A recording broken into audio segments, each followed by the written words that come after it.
ദൈവത്തിന്റെ അതിപരിശുദ്ധമായ നാമം ഈ രാത്രിയിലും വാഴ്ത്തപ്പെടുമാറാകട്ടെ. വളരെ സന്തോഷത്തോടെ ഈ ബുധനാഴ്ച ദിവസം വൈകുന്നേരം വളരെ വ്യക്തപ്പാടുള്ള ഒരു ദിവസം ഒക്കെ ഇന്നത്തെ പ്രവൃത്തികളെല്ലാം പൂർത്തീകരിച്ച് അല്പസമയം ദൈവസന്നിധിയിലായിരിക്കാനായിട്ട് ദൈവത്തിന്റെ മാറ്റമില്ലാത്ത വചനം ശ്രമിക്കാനായിട്ട് കടന്നു വന്ന എല്ലാവരെയും ഓർത്ത് വേഗം വരുന്ന യേശുക്രിസ്തു നാമത്തിൽ വന്ദനം പറയുന്നു.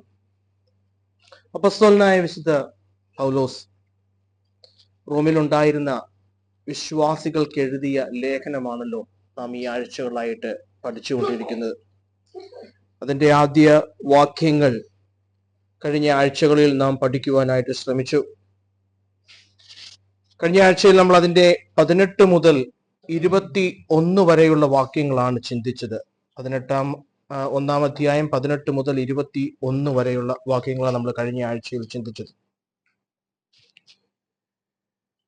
ഞാൻ പറഞ്ഞു, ഈ പുസ്തക വിഭജനം നിങ്ങളോട് ഷെയർ ചെയ്തപ്പോൾ അതിന്റെ 17 വരെയുള്ള വാക്യങ്ങൾ മുഖവരെയും 18 മുതൽ 1-ാം അധ്യായം 18 മുതൽ 3-ാം അധ്യായം 20 വരെയുള്ള വാക്യങ്ങളിൽ എന്തുകൊണ്ട് മനുഷ്യകുലത്തിന് സുവിശേഷം ഒരു നെസസറി ആണ്, എന്തുകൊണ്ട് മനുഷ്യന് സുവിശേഷം ഒരു അത്യന്താപേക്ഷിതമായിട്ടുള്ള ഘടകമാണ് എന്നുള്ളത് അപ്പസ്തോലൻ ഈ വാക്യങ്ങളിലൂടെ ഈ രണ്ടര അധ്യായങ്ങളിലൂടെ തെളിയിച്ചു കാണിക്കുകയാണ് ചെയ്യുന്നത്. അതാണ് നമ്മൾ കഴിഞ്ഞ ആഴ്ചയിൽ പഠിക്കുവാനായിട്ട് ശ്രമിച്ചത്. ജാതികൾക്കും യഹൂദനും സുവിശേഷം കേട്ടിട്ടുള്ളവനും കേട്ടിട്ടില്ലാത്തവനും ന്യായപ്രമാണം ലഭിച്ചിട്ടുള്ളവനും ന്യായപ്രമാണം കിട്ടിയിട്ടില്ലാത്തവനും ഏത് വ്യക്തിക്കും രക്ഷയ്ക്കായി സുവിശേഷം അത്യന്താപേക്ഷമാണ്. ഹല്ലേലൂയ. സുവിശേഷം മാത്രമേ ഉള്ളൂ. എന്തുകൊണ്ട് ഈ സുവിശേഷം ഏതൊരു വ്യക്തിക്കും ആവശ്യമാണ്? ഇതാണ് ഈ ഭാഗങ്ങളിലൂടെ അപ്പസ്തോലൻ നമ്മളോട് തെളിയിച്ചു കാണിക്കുന്നത്. കഴിഞ്ഞ ആഴ്ചയില് ഞാൻ അതിന്റെ ആ മുഖവുരയും 2-ാമത്തെ ഭാഗവും തമ്മിൽ ഒരു ചോദ്യ ഉത്തര രീതിയിൽ നിങ്ങളോട് ഷെയർ ചെയ്തു. എന്തുകൊണ്ട് അപ്പസ്തോലൻ സുവിശേഷത്തെ കുറിച്ച് ലജ്ജിക്കുന്നില്ല എന്നും അത് രക്ഷയ്ക്കായിട്ടുള്ള ദൈവത്തിന്റെ ശക്തിയാണെന്നും ആ ശക്തി എന്തുകൊണ്ട് അത് ശക്തിയാവുന്നു, അതിൽ ദൈവത്തിന്റെ നീതി വെളിപ്പെട്ടിരിക്കുന്നു എന്നൊക്കെ ഞാൻ നിങ്ങളോട് പറഞ്ഞു. അതിന്റെ ശേഷം നമ്മൾ അതിന്റെ 18-ാമത്തെ വാക്യമാണ് കഴിഞ്ഞ ആഴ്ചയിൽ വിശദമായി ചിന്തിച്ചത്. അനീതി കൊണ്ട് സത്യത്തെ തടുക്കുന്ന മനുഷ്യരുടെ സകല അഭക്തിക്കും അനീതിക്കും നേരെ ദൈവത്തിന്റെ കോപം സ്വർഗത്തിൽ നിന്ന് വെളിപ്പെടുന്നു. ഈ വാക്യത്തോട് ചേർത്ത് എന്താണ് ദൈവകോപം എന്നുള്ളത് നമ്മൾ അല്പം വിശദമായി കഴിഞ്ഞ ആഴ്ചയിൽ ചിന്തിച്ചു. ദൈവകോപം 2 വീക്ഷണത്തിലൂടെ 2 വ്യത്യസ്ത ആംഗിളിലൂടെയാണ് അപ്പസ്തോലൻ ഇവിടെ നമുക്ക് വചനത്തിൽ കാണുവാനായിട്ട് സാധിക്കും. വെളിപ്പെടുവാനുള്ള ദൈവകോപവും വെളിപ്പെടുന്ന ദൈവകോപം. വെളിപ്പെടുവാനുള്ള ദൈവകോപം നമ്മള് വചനഭാഗങ്ങളുടെ വാക്യങ്ങളുടെ അടിസ്ഥാനത്തിൽ നാം കണ്ടു. അത് വരുവാനുള്ള ന്യായവിധി, അന്ത്യകാല ന്യായവിധിയെ കുറിച്ചാണ് വെളിപ്പെടുവാനുള്ള ദൈവകോപം എന്നതുകൊണ്ട് നാം മനസ്സിലാക്കുന്നത്. അത് നാം തന്നെ തിരഞ്ഞെടുക്കുന്ന ഒന്നാണ്. കാരണം വെളിച്ചം ലോകത്തിലേക്ക് വന്നിട്ടും നമ്മൾ വെളിച്ചത്തെക്കാൾ ഇരുട്ടിനെ സ്നേഹിക്കൊണ്ട് നമ്മൾ ആ ന്യായവിധി അല്ലെങ്കിൽ ആ വെളിപ്പെടുവാനുള്ള ദൈവകോപം നാം തന്നെ നമ്മുടെ ജീവിതത്തിൽ തിരഞ്ഞെടുക്കുന്നു. എന്നാൽ ഈ ഭാഗത്ത് റോമാലേഖനത്തിന്റെ 1-ാം അധ്യായം 18 മുതലുള്ള താഴോട്ട് 33-ാം അധ്യായം 20 വരെയുള്ള വാക്യങ്ങളിൽ വെളിപ്പെടുന്ന ദൈവകോപത്തെ കുറിച്ചാണ് പറയുന്നത്. നമ്മുടെയൊക്കെ ഒരു ജനറൽ അണ്ടർസ്റ്റാൻഡിങ്ങിൽ ഞാൻ കഴിഞ്ഞ ആഴ്ചയിൽ സൂചിപ്പിച്ചതുപോലെ ദൈവകോപം എന്നുള്ളത് ഒരു വലിയ ഭൂകമ്പം ഉണ്ടാകുന്നതും വലിയ ഭൂമികുലുക്കം ഉണ്ടാകുന്നതും വലിയ ഇടിവെട്ടുന്നതും പേമാരിയും കൊടുങ്കാറ്റൊക്കെ ദൈവകോപം എന്ന് നമ്മൾ ജനറൽ പൊതുവായ ധാരണയിൽ നമ്മൾ മനസ്സിലാക്കുന്നതാണ് ദൈവകോപം. നിങ്ങൾ ഓർക്കുന്നുണ്ടായിരിക്കും, കുറെ വർഷങ്ങൾക്ക് മുൻപ് ഒറീസയിലെ ഗ്രഹാംസ്റ്റീൻ ഫാമിലിയെ ചുട്ടുകരിച്ചു കൊന്ന് അതിന്റെ പിറ്റേ വർഷം ഒറീസയിൽ ഒരുപാട് വലിയ പേമാരിയും കൊടുങ്കാറ്റും ഉണ്ടായി. അപ്പോൾ അന്ന് പല സ്റ്റേജുകളിലും പലരും അത് ദൈവത്തിന്റെ കോപമായിട്ട് പ്രസംഗിക്കുകയൊക്കെ ഉണ്ടായി. ദൈവം അങ്ങനെ ഒരു വിസിബിൾ ആയിട്ടുള്ള ദൈവകോപത്തിന്റെ പ്രദർശനം നടത്തുകയില്ല എന്ന് ഞാൻ പറയുന്നില്ല. അങ്ങനെ ചെയ്യാം, തീർച്ചയായിട്ടും.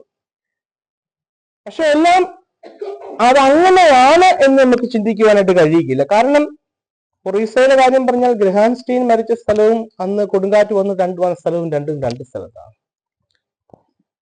അപ്പോൾ എന്താണ് ദൈവത്തിന്റെ കോപം? തീർച്ചയായിട്ടും ദൈവം അങ്ങനെ വിസിബിൾ ആയിട്ടുള്ള എക്സ്പ്രഷൻസ് ചെയ്യാം. ഹല്ലേലൂയ. പക്ഷെ ഈ ഭാഗത്തുനിന്ന് അപ്പസ്തോലൻ നമുക്ക് കാണിച്ചു തരുന്ന ദൈവകോപം എന്ന് താനായിരിക്കുന്ന, നിങ്ങൾ ഓർക്കുന്നുണ്ടെങ്കിൽ കൊറിന്തിലായിരിക്കുമ്പോഴാണ് അപ്പസ്തോലൻ ഈ ലേഖനം എഴുതുന്നത്.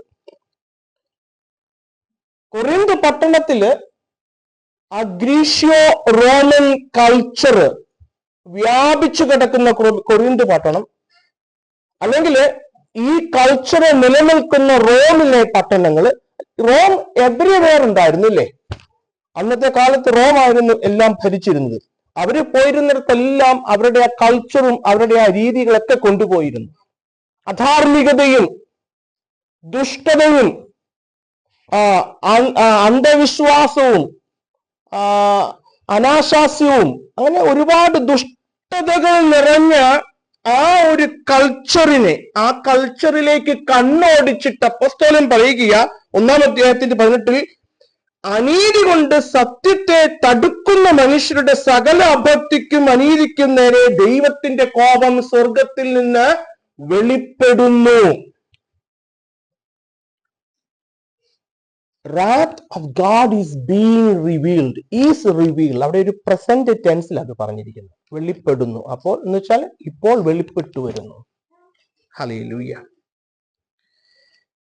അപ്പോ ഈ വെളിപ്പെട്ടു വരുന്ന കോപം വെളിപ്പെടുവാനുള്ള കോപമല്ല, ഇപ്പോൾ ദൈവത്തിന്റെ കോപം വെളിപ്പെട്ടു വരുന്നു. ഞാൻ പറഞ്ഞല്ലോ, ഇവിടെ ഈ ഒരു കൾച്ചറിന്റെ വ്യാപ്തി നമ്മൾ ആ ലേഖനം എഴുതിയ സമയത്തെ വെച്ച് നോക്കുമ്പോൾ അന്നുണ്ടായിരുന്ന, അതായത് മനുഷ്യൻ പാപം ചെയ്തിട്ടും ചെയ്തിട്ടും ചെയ്തിട്ടും ഒരു മനസാക്ഷിക്കുത്തുമില്ലാതെ ദുഷ്ടതയും ദുഷ്കർമ്മവും വിഗ്രഹാരാധനയും ദൈവത്തിലേക്ക് തിരിയാതിരിക്കുകയും അല്ലെ, അങ്ങനെ ഒരു അവസ്ഥ അപ്പസ്തോലൻ നോക്കിയിട്ട് ഈ ഒരു അവസ്ഥയിൽ ഇരിക്കുന്ന ജനത്തെ നോക്കി പറയുക, ഇവർ ദൈവത്തിന്റെ കോപത്തിന്റെ കീഴിലാണ്. ഞാൻ പറഞ്ഞത് നിങ്ങൾക്ക് മനസ്സിലാവുന്നുണ്ടോ? ഹല്ലേലൂയ. കാരണം എത്ര പാപം ചെയ്തിട്ടും താൻ ചെയ്യുന്നത് തെറ്റാണ് എന്നുള്ളൊരു ബോധ്യമില്ലാത്തൊരവസ്ഥ നമ്മുടെ ജീവിതത്തിലേക്കൂടെ നമ്മളൊന്ന് അപ്ലൈ ചെയ്ത് നോക്കണം. നമ്മുടെ ജീവിതത്തിൽ ചെയ്യുന്ന ഒരു പാപം, പ്രിസംപ്ച്വസ് സിൻ, നമ്മൾ അറിഞ്ഞുകൊണ്ട് ചെയ്യുന്ന ഒരു പാപം തെറ്റാണെന്ന് നമ്മൾ അറിഞ്ഞിട്ടും അത് വീണ്ടും അതിൽ തുടർന്നുകൊണ്ടിരിക്കുകയാണ് എങ്കിൽ നമുക്ക് അതിനെക്കുറിച്ചൊരു മനസാക്ഷിക്കുത്തോ, ദൈവത്തിന്റെ ആത്മാവ് നമ്മുടെ ഉള്ളങ്ങളിൽ ഇടപെടുമ്പോൾ നമ്മൾ അതിനെ ഇഗ്നോർ ചെയ്യുകയോ അവഗണിക്കുകയോ അതിൽ തുടരുകയും ചെയ്യുന്ന ഒരു അവസ്ഥയെ നോക്കിയിട്ട് അപ്പോസ്തലൻ പറയുക, അവൻ ദൈവത്തിന്റെ കോപത്തിന്റെ കീഴില. ഹല്ലേലൂയ. എന്റെ പ്രിയരെ, അങ്ങനെ ഒരു അവസ്ഥയിലൂടെയാണ് എന്നെ ഇന്ന് കേൾക്കുന്ന നമ്മൾ ഓരോരുത്തരും കടന്നു പോകുന്നതെങ്കിൽ better we need to be very careful. Hallelujah. ദൈവമക്കളോടുള്ള ബന്ധത്തിൽ കർത്താവ് പറയുന്നുണ്ട്, ലോകത്തോടുകൂടെ നിങ്ങൾ ശിക്ഷാവിധിയിൽ അകപ്പെടാതിരിക്കേണ്ടതിന് നിങ്ങളെ ബാലശിക്ഷ കഴിക്കുന്നു. അങ്ങനെയെങ്കിൽ ഈ ഒരു ബാലശിക്ഷ നമ്മുടെ ജീവിതത്തിൽ ഉണ്ടാകാത്ത ഒരവസ്ഥ എന്ന് പറയുന്നത് ദൈവം ഉപേക്ഷിച്ച ഒരവസ്ഥയല്ലേ, ദൈവം കൈവിട്ട ഒരവസ്ഥയല്ലേ? നമ്മൾ എല്ലാവരും അപ്പനും അമ്മയുമാണ് അല്ലേ? നമ്മുടെ മക്കളെ സ്നേഹിക്കുന്നെങ്കിൽ അവരുടെ തെറ്റുകളെ തിരുത്തുന്നു. നമ്മളെ തിരുത്താത്ത ഒരവസ്ഥയെന്ന് പറഞ്ഞാൽ നമ്മൾ ഉപേക്ഷിച്ച അവസ്ഥയാണ്. എന്നാ അവന് എന്തെങ്കിലും ആകട്ടെ. നമ്മൾ ദൈവത്തിന്റെ മക്കളും പ്രിയ മക്കളുമാണ്. ഹല്ലേലൂയ. അപ്പോ ദൈവം നമ്മളെ ഒരു തെറ്റിൽ രസിപ്പാനായിട്ട്, തെറ്റിൽ ജീവിപ്പാനായിട്ട് അനുവദിച്ചെങ്കിൽ അത് ദൈവത്തിന് നമ്മളോടുള്ള ആ നീരസമല്ലേ? നാം ചിന്തിക്കണം. ഹല്ലേലൂയ. ദൈവത്തിന്റെ ഹിതം എന്താണെന്ന് എന്റെ ജീവിതത്തിൽ എനിക്കറിയാം. ദൈവത്തിന്റെ പ്രമാണം എന്തെന്ന് എനിക്കറിയാം. ബട്ട് സ്റ്റിൽ ഞാന് പാപത്തിൽ രസിച്ചുകൊണ്ടിരിക്കുക. ഹല്ലേലൂയ. ഇസ്രായേലിനെ കുറിച്ച് പറയുന്നത് എന്താ? I gave them up. ഞാൻ അവരെ ഉപേക്ഷിച്ചു കളഞ്ഞു. അവർക്ക് ഞാൻ എത്ര അടിച്ചിട്ടും അവർക്ക് മടങ്ങി വരുവാൻ മനസ്സില്ല. എഫ്രൈമിനെ കുറിച്ച് ഹോശേയ പ്രവാചകന്റെ പുസ്തകത്തിൽ നാം വായിക്കുന്നുണ്ട്. എഫ്രൈം വിഗ്രഹാരാധികളുടെ കൂട്ടാളിയാവുന്നു, അവനെ വിട്ടുകളയുക. ഹോശേയ പ്രവാചകന്റെ പുസ്തകം 4-ാം അധ്യായം അതിന്റെ 17-ാം വാക്യത്തില, ഹോശേയ 4:17 എഫ്രൈം വിഗ്രഹങ്ങളുടെ കൂട്ടാളിയാകുന്നു, അവനെ വിട്ടുകളെ. Gave them up. ഞാൻ ചിന്തിച്ചോണം, ഈ ഒരവസ്ഥ നമ്മുടെ ജീവിതത്തിൽ ഉണ്ടാകുന്നൊരു സിറ്റുവേഷൻ നിങ്ങൾ ചിന്തിച്ചു നോക്കിക്കേ. Hallelujah.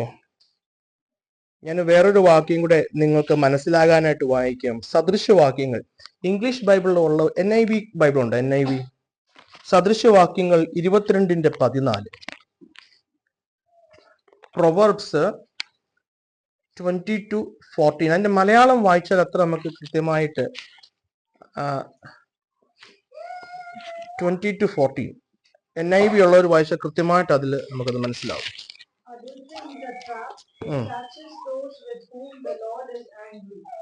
Lord is angry. Okay.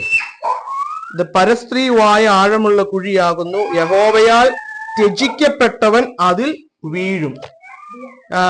അത് NIV ആണോ? അത് ഗുഡ് ന്യൂസ്. NIV ആർക്കുണ്ട്? NIV ഇല്ല അല്ലേ?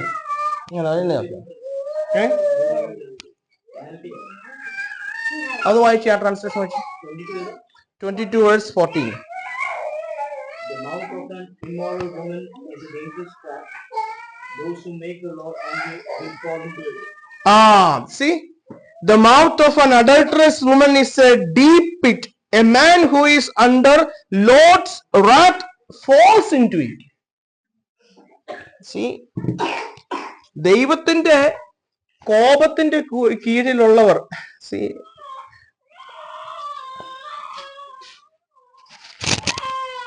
അഡൾട്ടറസ് ആയിട്ടുള്ള വ്യക്തികൾ, അധാർമികതയിൽ ജീവിക്കുന്ന വ്യക്തികൾ, അശുദ്ധിയിൽ ജീവിക്കുന്ന വ്യക്തികൾ, പാപത്തിൽ ജീവിച്ച് രസിക്കുന്ന വ്യക്തികളെ ദൈവം പറയുകയാ, ഐ ഗേവ് ദം അപ്പ്. ഞാൻ അവരെ ഉപേക്ഷിച്ചു കളഞ്ഞു. ഹല്ലേലൂയ.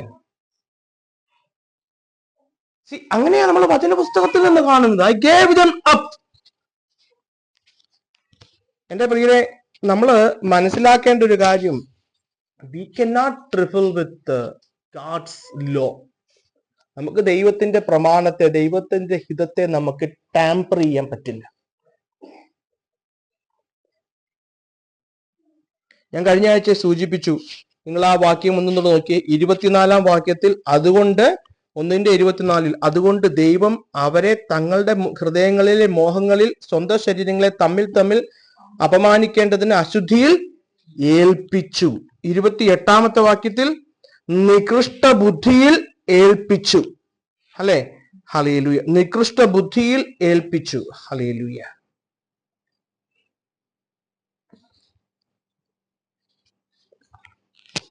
നമ്മൾ മനസ്സിലാക്കേണ്ട പ്രിയരെ, ദൈവത്തിന്റെ ആത്മാവ്, നമ്മളൊരു പാപം ചെയ്യുമ്പോൾ ദൈവത്തിന്റെ ആത്മാവ് നമ്മളോട് ഇടപെടും. ഞാനൊരു നല്ല ഉദാഹരണം പറഞ്ഞു തരാം. ഈ ഫറവോൻ ഫറവോനുമായിട്ടുള്ള ആ എൻകൗണ്ടറിൽ, ആ ഇടപെടലിൽ ഇസ്രയേലിൽ വെച്ച് നമ്മൾ ആ ഭാഗങ്ങൾ 10 ബാധകൾ വരുന്നത് ഭാഗങ്ങൾ വായിക്കുന്നുണ്ടെങ്കിൽ അവിടെ നാം വായിക്കുന്നു, യഹോവയായ ദൈവം ഫറവോന്റെ ഹൃദയത്തെ കഠിനമാക്കി. God hardened Pharaoh's heart. അപ്പൊ നമുക്കൊരു പക്ഷെ നോർമലായിട്ട് ചിന്തിക്കാം, ദൈവം കഠിനമാക്കിയില്ലേ, പിന്നെ ഫറവോൻ എന്ത് ചെയ്യാൻ പറ്റും? പക്ഷെ നിങ്ങൾ ആ വാക്യം, ആ അധ്യായങ്ങളും അതിന്റെ പുറകോട്ടൊന്ന് വായിച്ചു നോക്കിയാൽ, ദൈവം ഫറവോന്റെ ഹൃദയത്തെ കഠിനമാക്കുന്നതിന് മുൻപ് ഫറവോൻ തന്നെ കഠിനമാക്കി. നിങ്ങൾ അവിടെ കൃത്യമായിട്ട് വായിച്ചു നോക്കിക്കോ. ഫറവോന്റെ ഹൃദയത്തെ ദൈവം കഠിനമാക്കുന്നതിന് മുൻപ് ഫറവോൻ തന്നെ തന്റെ ഹൃദയത്തെ കഠിനമാക്കുന്നത്. 9 പ്രാവശ്യം കഠിനമാക്കുന്നു. വാക്യങ്ങൾ നമുക്ക് കാണാൻ വേണ്ടി സാധിക്കും. നീ നിന്നെ തന്നെ കഠിനമാക്കിയെങ്കിൽ ഓക്കെ, ലെറ്റ് ഇറ്റ് ബി, ഞാൻ അങ്ങ് കഠിനമാക്കിയേക്കാം. നിനക്ക് അതല്ലേ ഇഷ്ടം, നീ അതിൽ രസിക്കുവാനല്ലേ ആഗ്രഹിക്കുന്നത്. So A judicial hardening of heart, അത് നമ്മളെ ഉപേക്ഷിച്ചു കളഞ്ഞ ഒരു അവസ്ഥയാണ്. എന്നെ കേൾക്കുന്ന മുതിർന്ന മക്കൾ എല്ലാവരും കേട്ടോണം. എന്തുകൊണ്ട് നമുക്ക് why gospel is a necessity, എന്തുകൊണ്ട് സുവിശേഷം നമുക്കൊരു ഇറ്റ്സ് എ നെസസിറ്റി. എന്തുകൊണ്ട് നെസസിറ്റിയാ? കാരണം നമ്മള് by birth we are born in sin. We are born in sin. നമ്മൾ അങ്ങനെയല്ലേ സങ്കീർത്തനം, എന്റെ അമ്മ പാപത്തിൽ എന്നെ ഗർഭം ധരിച്ചു. അപ്പൊ നമുക്ക് ഈ ജന്മനാൽ നമ്മളിലേക്ക് ആദാം വഴി കടന്നു വന്ന ഈ പാപത്തിൽ നിന്നുള്ള രക്ഷ, അല്ലെങ്കിൽ ബൈ ബർത്ത് നമ്മൾ ദൈവത്തിന്റെ കോപത്തിന്റെ കീഴില. ഇതിൽ നിന്നുള്ള രക്ഷയാ ദൈവം ഒരുക്കിയത് സുവിശേഷത്തിലൂടെ, കാൽവരിയിലൂടെ. ഇതേത് മനുഷ്യനും അത്യാവശ്യമാണ്. ഹല്ലേലൂയ. അതിനോട് പോൾ തെളിയിക്കുക.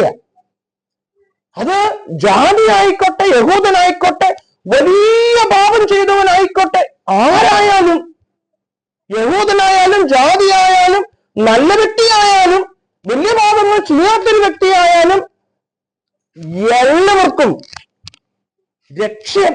രക്ഷയ്ക്കായിട്ട് സുവിശേഷം മാത്രമേ ഉള്ളൂ, ക്രിസ്തു മാത്രമേ ഉള്ളൂ. അതുപോലെ തെളിയിച്ച് കാണിക്കുക. ഹല്ലേലൂയ.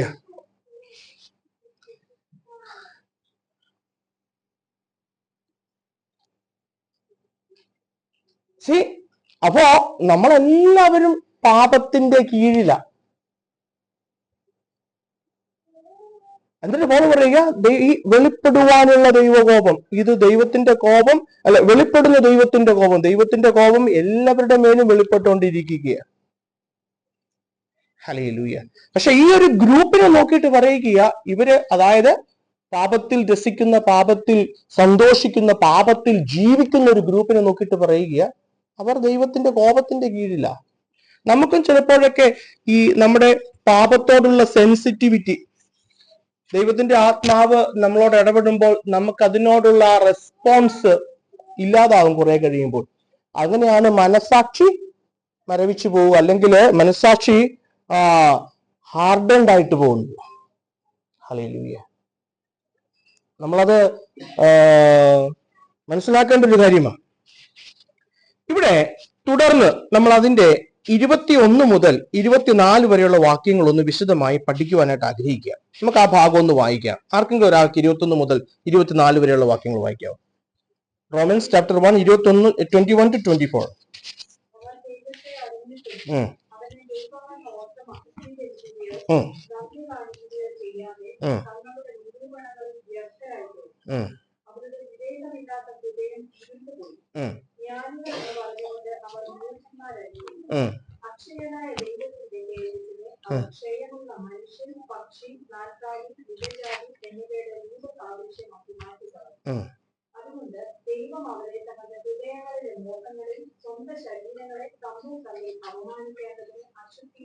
ആമേൻ. സ്തോത്രം. മതി. Thank you. ഇവിടെ നമ്മൾ കഴിഞ്ഞ ആഴ്ച 18, 19, 20 വാക്യങ്ങളാണ് നമ്മൾ ശ്രദ്ധിച്ചത്. അവിടെ ഒരു പാറ്റേൺ അപ്പോസ്തലൻ പറയുന്നുണ്ട്. ഈ പാറ്റേൺ തന്നെയാ ഈ താഴോട്ട് 21 മുതൽ 32 വരെയുള്ള വാക്യങ്ങളിൽ നാം കാണുന്നത്. ഞാൻ ഒന്നുകൂടെ ഒന്ന് ഡിവൈഡ് ചെയ്തു തരാം നിങ്ങൾക്ക് അല്പോടെ പഠിക്കുവാനായിട്ട്. 21 മുതൽ 24 വരെ ഒരു ഗ്രൂപ്പിനെ കുറിച്ച് പറയുന്നത്. 21 21 to 24, 25 to 28 അടുത്ത ഒരു ഭാഗമാണ്. ഹല്ലേലൂയ. 29 മുതൽ 32 വരെ, 1-ാം അധ്യായത്തിന്റെ 32 വരെയുള്ള അടുത്ത ഒരു ഒരു ഗ്രൂപ്പ്. നമ്മൾ ആദ്യം ആ ഒരു 21 മുതൽ 24 വരെയുള്ള ഗ്രൂപ്പിനെ നമ്മളൊന്ന് ശ്രദ്ധിക്കുന്നു. ഹല്ലേലൂയ.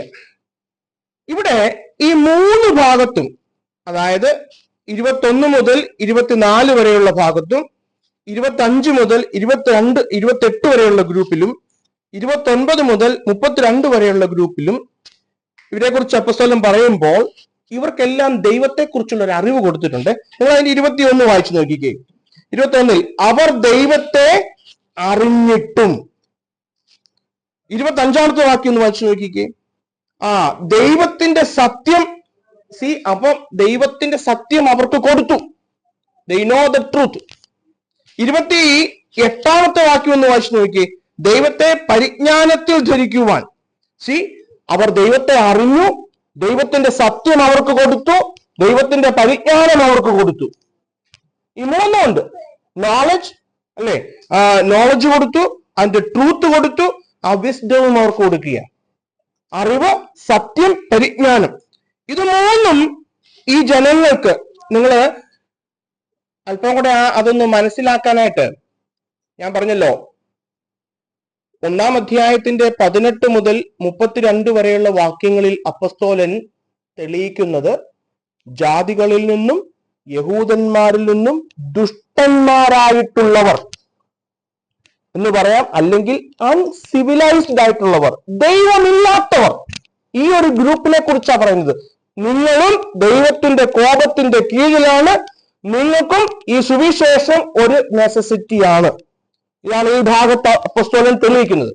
അതിനകത്ത് അങ്ങനെ തെളിയിക്കുമ്പോൾ 21 മുതൽ 24 വരെയുള്ള വാക്യങ്ങളിൽ അപ്പോസ്തലൻ പറയുകയാണ്, ഹല്ലേലൂയ, 21 മുതൽ 24 വരെയുള്ള ഭാഗത്തും 2-ാം ഭാഗത്തും 3-ാം ഭാഗത്തും അപ്പോസ്തലൻ ഇവർക്ക് ദൈവത്തെക്കുറിച്ചുള്ള പരിജ്ഞാനം കൊടുത്തു. സത്യം അറിഞ്ഞിട്ടും, ദൈവത്തെ അറിഞ്ഞിട്ടും, ദൈവത്തെ പരിജ്ഞാനത്തിൽ ധരിച്ചിട്ടും. എന്നിട്ട് ഇവരുടെ റെസ്പോണ്ട് എന്തായിരുന്നു? ഇവർക്ക് ഈ ദൈവത്തെക്കുറിച്ചുള്ള അറിവും ദൈവത്തെക്കുറിച്ചുള്ള പരിജ്ഞാനവും സത്യവും കൊടുത്തപ്പോൾ എന്താണ് ഇവരിൽ നിന്ന് ദൈവം ആഗ്രഹിച്ചത്? അതാണ് അതിന്റെ 23-ാം വാക്യം വായിച്ചു നോക്കിക്കേ. ഹല്ലേലൂയ. 21-ാമത്തെ വാക്യം, അവർ ദൈവത്തെ അറിഞ്ഞിട്ടും അവനെ ദൈവമെന്നോർത്ത് മഹത്വീകരിക്കുകയോ നന്ദി കാണിക്കുകയോ ചെയ്യാതെ തങ്ങളുടെ നിരൂപണങ്ങളിൽ വ്യർത്ഥരായി തീർന്നു. അവർ തന്നെക്കുറിച്ചുള്ള അറിവ്, തന്നെക്കുറിച്ചുള്ള ജ്ഞാനം, ദൈവത്തെക്കുറിച്ചുള്ള സത്യത്തെക്കുറിച്ചുള്ള പരിജ്ഞാനം ഇവർക്ക് കൊടുത്തപ്പോൾ ദൈവം ഇവരിൽ നിന്ന് എന്താണ് റിട്ടേൺ പ്രതീക്ഷിച്ചത്? അവർ തന്നെ ദൈവമെന്ന് അറിഞ്ഞ് ദൈവത്തെ മഹത്വപ്പെടുത്തണമായിരുന്നു. ഇതാ ദൈവം ഇൻ റിട്ടേൺ ആയിട്ട് ആഗ്രഹിച്ചത്. പക്ഷെ അവർ എന്ത് ചെയ്തു? 23-ാം വാക്യം നോക്കിക്കേ.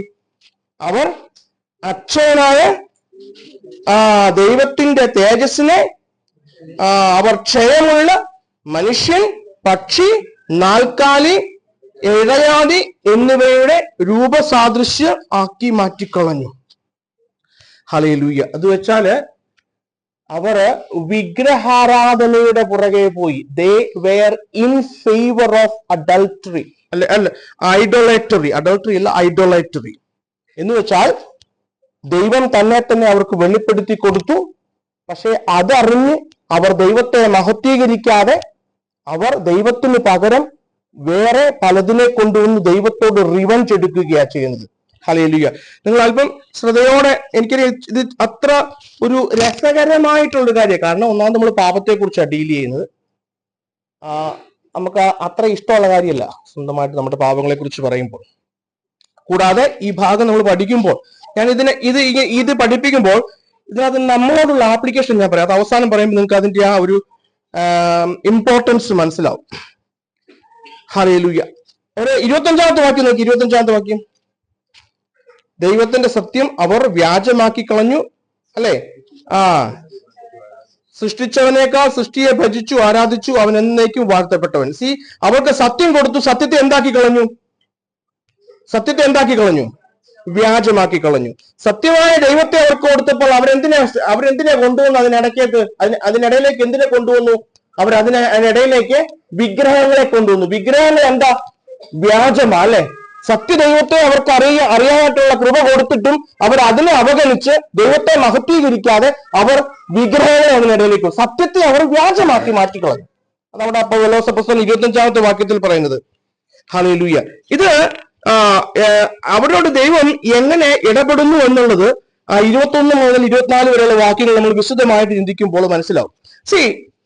ഈ ചാൾസ് ഡാർവിൻ തന്റെ എവല്യൂഷൻ തിയറിയിൽ പറയുന്നത് എന്താ? ഒരു നികൃഷ്ടമായ ഒരു കോശം അത് ഇവോൾവ് ചെയ്ത് അതിന് രൂപാന്തരം പ്രാപിച്ച് ശ്രേഷ്ഠമായ ഒരു ഷേപ്പിലേക്ക് വന്നു എന്നാണ് പറയുന്നത്. അങ്ങനെയല്ലേ പറയുന്നത്? അങ്ങനെയല്ലേ ഇവല്യൂഷൻ തിയറി? ഇപ്പോഴാണ് അതിന്റെ ഒരു ഫൈൻ. പക്ഷെ ബൈബിൾ നേരെ തന്നെ തിരിച്ചാ പറയുന്നത്. ബൈബിൾ എന്താ പറയുന്നത്? ബൈബിൾ പറയുന്നത് എന്താ? ദൈവം മനുഷ്യനെ തന്റെ ഛായയിലും സാദൃശ്യത്തിലും തന്റെ സ്വരൂപത്തിലും സൃഷ്ടിച്ചു. ശ്രേഷ്ഠമായ ഒരു സൃഷ്ടിയായിട്ട് ദൈവം ഉണ്ടാക്കി. പക്ഷെ മനുഷ്യൻ പാപം ചെയ്ത് നികൃഷ്ടമായ ആ രൂപത്തിലേക്ക് മാറി. ജസ്റ്റ് ദ ഓപ്പോസിറ്റാണ്. ദൈവം മനുഷ്യനെ അനുഗ്രഹിക്കപ്പെട്ടവനായിട്ടാണ് സൃഷ്ടിക്കുന്നത്. പക്ഷെ അവൻ പാപം ചെയ്ത് ഒരു നികൃഷ്ട ജീവിയായിട്ട്, അല്ലെങ്കിൽ ഏറ്റവും നികൃഷ്ടമായ ഒരു അവസ്ഥയിലേക്ക് മാറി. ഹല്ലേലൂയ. ഇവിടെ ദൈവം ഈ വ്യക്തികൾക്ക് 21-ാമത്തെ വാക്യത്തിൽ തന്നെ അറിഞ്ഞിട്ടും ദൈവത്തെക്കുറിച്ച് അറിയുവാനായിട്ടുള്ള, ദൈവത്തെ മനസ്സിലാക്കുവാനായിട്ടുള്ള കൃപ അവർക്ക് കൊടുത്തിട്ടു. ഹല്ലേലൂയ. ഈ ദൈവത്തെ അറിയുക എന്ന് വെച്ചാൽ എന്താണെന്നറിയാവോ? ഹല്ലേലൂയ. വചനം പഠിപ്പിക്കുന്നത് ക്രിസ്തുവിന് പുറത്തുള്ളവരെ ദൈവത്തെ അറിയാത്തവരെന്നാണ് പറയുന്നത്. നമുക്ക് ഗലാത്യ ലേഖനം 4:8 ഒന്ന് വായിച്ചല്ലോ. ഗലാത്യ ലേഖനം 4-ാം അധ്യായത്തിൽ 8-ാം വാക്യം.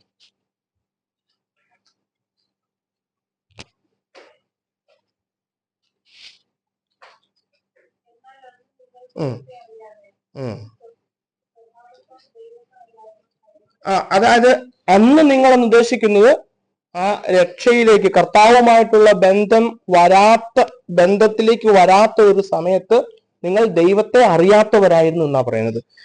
1 തെസ്സലോനിക്ക ലേഖനം 4:5 എന്ന് വായിച്ചു.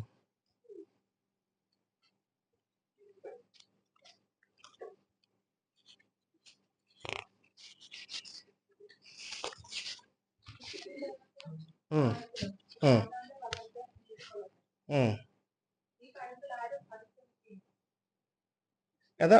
1 തെസ്സലോനിയൻസ് 4:5.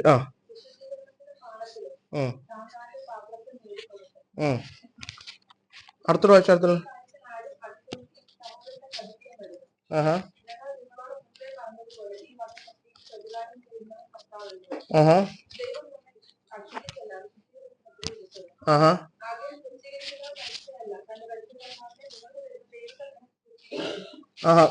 ദൈവം നമ്മളെ വിളിച്ചിരിക്കുന്നത് വിശുദ്ധിയിലേക്കാണ്, അശുദ്ധിയിലേക്ക് അല്ല എന്നവിടെ പറയുന്നുണ്ട്. എനിക്ക് ആ റെഫറൻസ് അത് 1 തെസ്സലോനിയൻസ് ആണോ 2 തെസ്സലോനിയൻസ് ആണെന്ന് എനിക്കറിയില്ല കറക്റ്റ് ആയിട്ട്. ശരിയായില്ലെന്ന് എനിക്ക് തോന്നുന്നു. ഓക്കെ, ഇവിടെ ഇവരോട് പറയുക, ഈ 1-ാമത്തെ ഗ്രൂപ്പിലുള്ളവരോട് പറയുക, അവർ ദൈവത്തെ അറിഞ്ഞിട്ടും എന്ന് പറയുമ്പോൾ ദൈവത്തെ കുറിച്ച് അറിയുവാനായിട്ടുള്ള, അല്ലെങ്കിൽ ദൈവത്തെ കുറിച്ചുള്ള ഒരു അറിവ് അവർക്ക് കൊടുത്തു.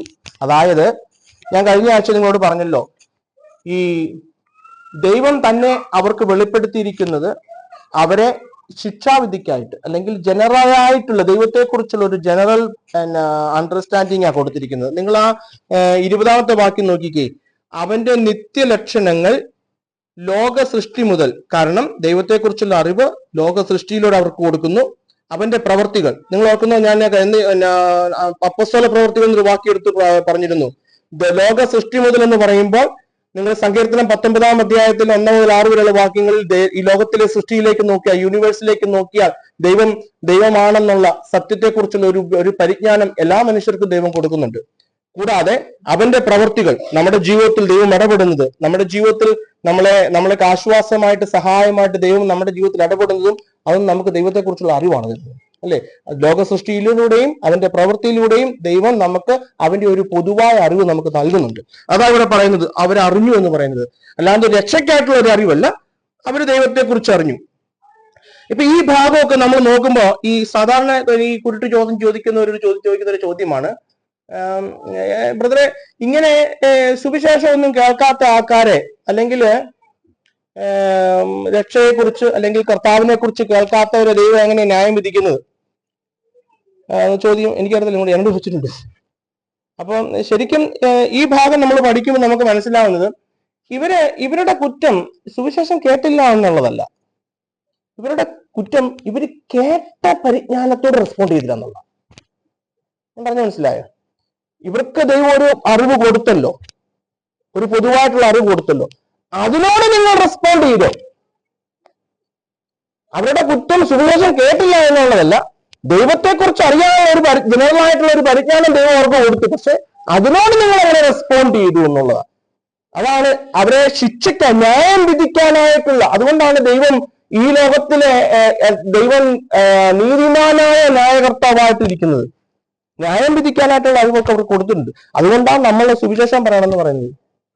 എപ്പോഴൊക്കെ സമയം കിട്ടും നമ്മൾ സുവിശേഷം പറയണം. അതുകൊണ്ടാണ് നമ്മൾ ഗോസ്പൽ നമുക്ക് കിട്ടുന്ന സമയങ്ങളെല്ലാം. കാരണം എനിക്ക് തോന്നുന്നൊരു ഒരു മില്യൺസ് ഓഫ് ജനങ്ങള് വഞ്ചിക്കപ്പെട്ട് ഇങ്ങനെ നിത്യനരകത്തിലോട്ട് പോയിക്കൊണ്ടിരിക്കുക. നമ്മൾ അവിടുന്ന് നമ്മളെ പിക്ക് ചെയ്ത് കുറച്ച് കർത്താവിലേക്ക് കൊണ്ടുവന്നത്. നമ്മളും ആ ഒരു ഗ്രൂപ്പിലായിരുന്നു കുറെ നാൾ വരെ. ഹല്ലേലൂയ. നിങ്ങൾ ഈ ദേശത്തുള്ളവരെ ജനത്തിലേക്ക് നോക്കി, ഇവരെല്ലാം ആ ഒരു മാർച്ചിലാണ്. അപ്പൊ ദൈവം നമ്മളോട് കാണിച്ച കരുണ എത്ര സ്നേഹമാണ് അല്ലേ? ദൈവം എത്ര കൃപയോടെയാണ് നമ്മളെ കൊണ്ടുവന്നത്, ദൈവം എത്ര സ്നേഹത്തോടെയാണ് നമ്മളെ കൊണ്ടുവന്നത്. നമ്മളും ആ നിത്യ നരകത്തിലേക്ക് ചെന്ന് പെടാതെ നമ്മളും ദൈവത്തിന്റെ ഈ സ്നേഹത്തിലേക്ക്, അല്ലെങ്കിൽ ഈ കൃപയിലേക്ക്, ഈ ദൈവഭരണത്തിലേക്ക് അംഗമാകുവാനായിട്ട് ദൈവം നമ്മളെ വിളിച്ചപ്പോൾ നമ്മളോട് എന്തൊരു സ്നേഹം ദൈവം കാണിക്കുന്നു. എന്നിട്ടുമാണ് നമ്മള് പാപത്തിൽ ഇപ്പോഴും രസിച്ച് ജീവിക്കുന്നത്. നമ്മളെ ചിന്തിച്ചു നോക്കിയേ. Hallelujah, hallelujah. ഇവിടെ ഞാനൊരു നമ്മളോടുള്ള ബന്ധത്തിൽ ഒരു ആപ്ലിക്കേഷൻ പറഞ്ഞോട്ടെ. ഈ ദുഷ്ടന്മാരായ ജനങ്ങൾക്ക് അവർക്ക് ദൈവത്തെക്കുറിച്ചുള്ള ഒരു പൊതുവായ വെളിപ്പാട് മാത്രമേ ദൈവം കൊടുത്തിട്ടുള്ളൂ. അതായത് ഈ വചനം അറിയുവാനോ വചനം പഠിക്കുവാനോ വചനം മനസ്സിലാക്കുവാനോ ഒന്നും സാധിച്ചിട്ടില്ല അവർക്ക്. എന്നിട്ടും അവരോട് ഒരു ദാക്ഷിണ്യവും കൂടാതെ ദൈവം ന്യായം വിധിക്കുന്നു എങ്കിൽ ദൈവം പ്രിയമക്കളെന്ന് വിളിച്ച് വേർതിരിച്ച് ഈ വചനം തന്ന് രക്ഷ തന്ന് പരിശുദ്ധാത്മാവിനെ തന്ന് സഭയാക്കി ഉപദേഷ്ടാക്കന്മാരെ ഏൽപ്പിച്ച് പ്രവാചകന്മാരെ തന്ന് പിന്നെ ദൈവദാസന്മാരെ തന്ന് നമ്മളെ പരിപാലിച്ചു കൊണ്ടിരിക്കുന്ന നമ്മള് ഇതിനോട് എതിർത്ത് നിന്ന് പാപത്തിൽ ജീവിച്ചാൽ നമുക്ക് എത്ര വലിയ ശിക്ഷയായി. ഇവിടെയാണ് നമ്മുടെ ആപ്ലിക്കേഷൻ വരുന്നത്. കർത്താവിനെ കുറിച്ചുള്ള ഒരു ജനറലായ അണ്ടർസ്റ്റാൻഡിങ് മാത്രമേ ഇവർക്ക് കൊടുത്തിട്ടുള്ളൂ. അതെങ്ങനെയാ? ലോക സൃഷ്ടിയിലൂടെയും അവരുടെ ജീവിതത്തിൽ നടക്കുന്ന അവരുടെ ജീവിതത്തിന്റെ സാഹചര്യങ്ങളിലൂടെയും ദൈവം തന്നെ അവർക്ക് വെളിപ്പെടുത്തി കൊടുത്തു. നമുക്കങ്ങനെയല്ല. ഹല്ലേലൂയ. നിങ്ങൾ എന്നെ, ഞാൻ നിങ്ങളെ അറിഞ്ഞു എന്നാ പറയുന്നത്. I know you. ഇസ്രായേലിലെ ഞാൻ നിങ്ങളെ അറിഞ്ഞു എന്ന് വെച്ചാൽ എങ്ങനെയാ? ഹി ന്യൂ ഹെയർ എന്ന് വെച്ചാൽ എന്താ അർത്ഥം? ഡിഫറൻസ് മീനിങ് അല്ലേ? അതിന് വേറൊരു മീനിങ് അല്ലേ? ഹി ന്യൂ ഹെയർ, അതിന് വേറൊരു മീനിങ് ആണ്. ഇസ്രായേലിനെ ദൈവം അറിഞ്ഞു, യഹോവയായ ദൈവം അറിഞ്ഞു എന്ന് വെച്ചാൽ ഇസ്രായേലിനെ നടത്തി, ഇസ്രായേലിനെ പോറ്റി, ഇസ്രായേലിനെ പുലർത്തി, അവർക്ക് മേഘസ്തംഭമായും അഗ്നിസ്തംഭമായും സകലത്തിലും അവരുടെ കൂടെ ഇരുന്ന് അവരെ നടത്തിക്കൊണ്ടുവന്ന് അവരുടെ ജീവിതത്തിലെ എല്ലാ മേഖലകളിലും ദൈവം ഇറങ്ങി വന്ന് ഇടപെട്ട് അങ്ങനെ അതാ ദൈവം അവരെ അറിഞ്ഞു എന്നുള്ളതുകൊണ്ട് മനസ്സിലാക്കുന്നത്. അങ്ങനെയെങ്കിൽ നമ്മെ ദൈവം അറിഞ്ഞു, നാം ദൈവത്തെ അറിഞ്ഞു. ആ ടു വേ റിലേഷൻഷിപ്പിലേക്ക് നമ്മൾ വന്നു. എന്നിട്ടും നമ്മൾ ഈ പാപത്തിൽ രസിച്ച് സുഖിച്ച് പുളച്ച് ഇങ്ങനെ നടന്ന് അല്ലെ, അത് പാപമെന്നറിഞ്ഞിട്ട് എൻജോയ് ചെയ്ത് നടക്കുന്നുണ്ടെങ്കിൽ എന്റെ പ്രിയരെ, ദൈവം എന്തായിരിക്കും നമ്മളോട്? എങ്ങനെയായിരിക്കും ദൈവം ഇടപെടുന്നത്? നമ്മൾ ചിന്തിച്ചോണേ. ജനറൽ റെവലേഷൻ മാത്രം കൊടുത്ത ദുഷ്ടന്മാരോട് ദൈവം ദാക്ഷിണ്യം കാണിക്കുന്നില്ല എങ്കിൽ നമ്മളോടോ? ഹല്ലേലൂയ. നമ്മളിത് വളരെ കെയർഫുൾ ആയിട്ട് വളരെ ആഴത്തിൽ ചിന്തിക്കേണ്ട ഒരു കാര്യമാണ്. ഹല്ലേലൂയ. ഇവരുടെ തെറ്റെന്താ?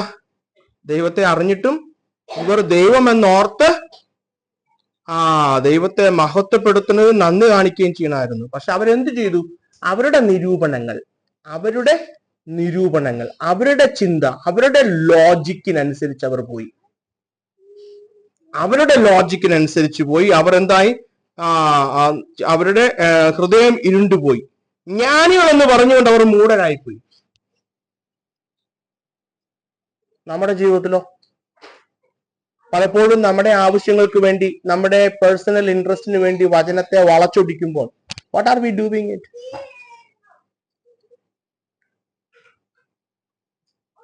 എന്നിട്ട് എന്ത് ചെയ്തു അവര്? അക്ഷയനായ ദൈവത്തിന്റെ തേജസ്സിനെ അവർ ക്ഷയമുള്ള മനുഷ്യൻ, പക്ഷി, നാക്കാലി, ഇഴയാതി എന്നിവരുടെ സ്വരൂപമാക്കി മാറ്റിക്കളഞ്ഞു. അവരുടെ ജീവിതത്തിലേക്ക് വിഗ്രഹങ്ങളെ കൊണ്ടുവന്നു. നമ്മുടെ ജീവിതത്തിൽ ഇത് ഇങ്ങനെയൊക്കെ തന്നെയാണ് വന്നേക്കുന്നത്. ഇതേ ദൈവത്തെക്കുറിച്ചുള്ള വെളിപ്പാട് നമുക്ക് തന്നു, ദൈവത്തെക്കുറിച്ചുള്ള പ്രമാണം, ദൈവ വചന പുസ്തകം നമ്മുടെ കരങ്ങളിൽ തന്നു. പറയുക, ഞാൻ നിന്നെയും നീ എന്നെയും അറിഞ്ഞു, ഞാൻ നിന്നെ അറിഞ്ഞിരിക്കുന്നു, നമ്മളെ പ്രിയ മക്കളായി വിളിച്ചിരിക്കുന്നു. എന്നിട്ടും ഞാൻ മുൻപ് നമ്മൾ ആദ്യ ക്ലാസ്സിലെടുത്ത് പറഞ്ഞിട്ടുണ്ട്, നമുക്ക് രണ്ട് ഉത്തരവാദിത്വമുണ്ട്. നമുക്ക് ഉത്തരവാദിത്വമുണ്ട്, നമുക്ക് അവകാശങ്ങളുമുണ്ട്. അവകാശങ്ങൾ, നമ്മൾ ദൈവത്തിന്റെ മക്കളാ, നമ്മൾ ദൈവത്തിന്റെ പ്രിയ മക്കളാണെന്നുള്ള നമ്മുടെ അവകാശം. പക്ഷെ നമ്മൾ ഉത്തരവാദിത്തോടെ ജീവിക്കുക എന്ന് പറയുന്നത്, അല്ലെങ്കിൽ വിശുദ്ധിയോടെ വേർപാടോടെ ജീവിക്കുക എന്നത് നമ്മുടെ ഉത്തരവാദിത്വം. അത് നമ്മൾ ചെയ്യണം. ദൈവം എത്രത്തോളം ആയിരിക്കും നമ്മളോട് അങ്ങനെയെങ്കിൽ ഇടപെടുന്നതെന്ന് നിങ്ങളൊന്ന് ചിന്തിച്ചു നോക്കിയേ.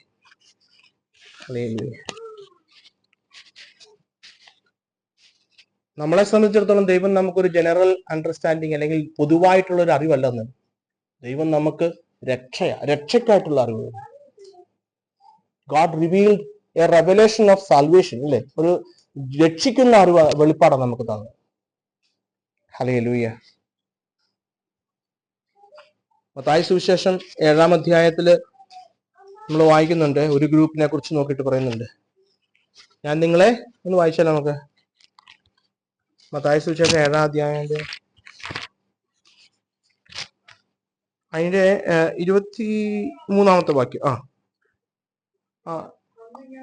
അന്ന് ഞാൻ അവരോട്, ഞാൻ ഒരു നാളും നിങ്ങളെ അറിഞ്ഞിട്ടില്ല, അധർമ്മം പ്രവർത്തിക്കുന്നവരെ എന്നെ വിട്ടുപോകുവിനെന്ന് തീർത്ത് പറയും.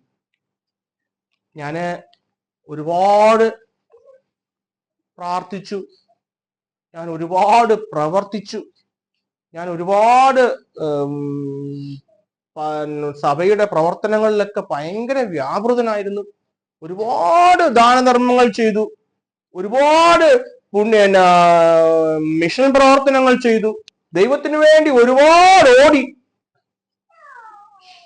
ഇവരെ നോക്കിയാ കർത്താവ് പറയുന്നത്, ഞാൻ നിങ്ങളെ ഒരു നാളും അറിഞ്ഞിട്ടില്ല. അതെന്താ അങ്ങനെ? വായ്, അതെന്തുകൊണ്ടാ? എൻ്റെ പ്രിയരെ, ദൈവവുമായിട്ടുള്ള ഒരു റിലേഷൻഷിപ്പ് ഇല്ലാതെയും നമുക്ക് ഭക്തിയോടെയൊക്കെ ജീവിക്കാൻ പറ്റും. ഭക്തിയുടെ പരിവേഷമിട്ട് ജീവിക്കാൻ പറ്റും. പ്രാർത്ഥനയൊക്കെ എന്നും കാണും, പള്ളിയിലൊക്കെ എന്നും പോകുന്ന വ്യക്തികളായിരിക്കും, കൃത്യമായിട്ട് ദശാംശം കൊടുക്കുന്ന വ്യക്തിയായിരിക്കും. ഇവരോട് പറയുന്നത്, ഇവരാൽ ദൈവം വലിയ വീര്യപ്രവർത്തികൾ വരെ ചെയ്തിട്ടുണ്ടെന്നാ പറയുന്നത്. ഇവര് പ്രവചിച്ചിട്ടുള്ളവരാ, ഇവര് പലരോടും സുവിശേഷം പറഞ്ഞിട്ടുള്ളവരാ. ഇവരെ നോക്കി പറയുക, ഞാൻ നിങ്ങളെ ഒരു നാളും അറിഞ്ഞിട്ടില്ല. അപ്പൊ അതെന്തായിരിക്കും കാരണം? ഹല്ലേലൂയ. ഈ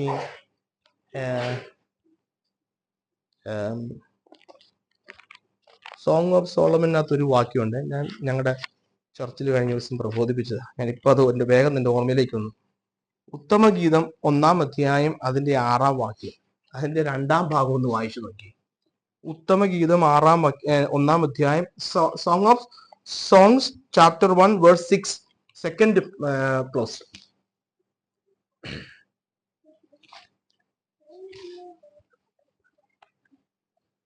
എന്റെ അമ്മയുടെ പുത്രന്മാർ എന്നോട് കോപിച്ചു, എന്നെ മുന്തിരിത്തോട്ടങ്ങൾക്ക് കാവലാക്കി. എന്റെ സ്വന്തം മുന്തിരിത്തോട്ടം ഞാൻ കാത്തിട്ടില്ലതാണ്. ആ വാക്യം എന്നു മനസ്സിലായോ? നമ്മളെ മുന്തിരിത്തോട്ടങ്ങളിലേക്ക് കാവലാക്കി പല കാര്യങ്ങളും നമ്മളെ ഏൽപ്പിച്ചു. നമ്മൾ ദൈവരാജ്യത്തിന് വേണ്ടി പല കാര്യങ്ങളും നമ്മൾ ചെയ്യുന്നു. പക്ഷെ വാട്ട് ഈസ് ഇമ്പോർട്ടൻറ്റ്, നമ്മുടെ മുന്തിരിത്തോട്ടം നമ്മൾ നോക്കിക്കണം.